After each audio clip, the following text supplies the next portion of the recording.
လိုလူမှုရေးစိတ်ဓာတ်နဲ့အများအတွက်လုပ်ပေးခြင်းနဲ့ဆိုတာတော့အဲ့ဒီစိတ်ဓာတ်တွေကတော့ကျွန်တော်တို့အားလေးပေးရမယ်အားပေးတဲ့နေ့တစ်နေ့ကတော့အတိအမှတ်ပြုခြင်းပဲအတိအမှတ်ပြုရကောင်းတဲ့ဟာကိုအတိအမှတ်ပြုရမယ်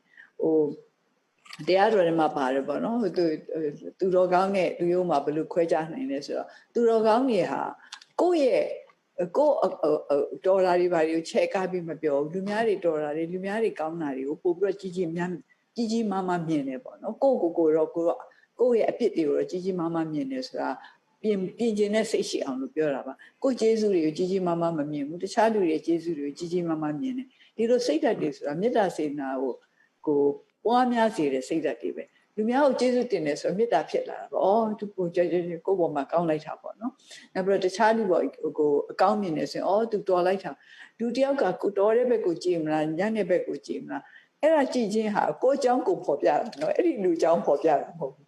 ဒီလူကဆိုးလိုက်တာဆိုပြီးတော့ဆိုးဘက်တွေပဲလက်ညှိုးထိုးပြနေတာအဲ့ဒီလက်ညှိုးထိုးပြတဲ့လူအကြောင်းကိုဖော်ပြနေတာပဲဟိုလက်ညှိုးထိုးခံရတဲ့လူအကြောင်းဖော်ပြတာတဲ့အဲ့တော့အရင်တော့ဖွဲ့စည်းတစ်ခုမှာသူတို့လူသားတွေအချင်းချင်းပေါ့နော်ချစ်ခင်ကျင်နာမှုပွားများဖို့ကြိုးစားနေတဲ့အဖွဲ့အစည်းတစ်ခုပဲပြောတဲ့စကားတစ်ခုရှိတယ်လက်ညှိုးထိုးလိုက်ရင်ပေါ့နော်ကိုကတစ်ချောင်းထိုးရင်ကိုယ့်ဘက်ကို၃ချောင်းပြန်ထိုးနေတယ်ဆိုတာသတိထားမိရလားပေါ့အဲ့ဒီဟာတွေကိုအဲ့ဒီလိုစိတ်ဓာတ်တွေလူငယ်တွေမှာရှိလာတယ်ပေါ့နော်ကို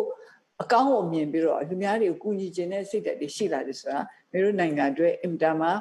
မျှော်လင့်ချက်ပေးတဲ့လက္ခဏာတစ်ခုဖြစ်ပါတယ်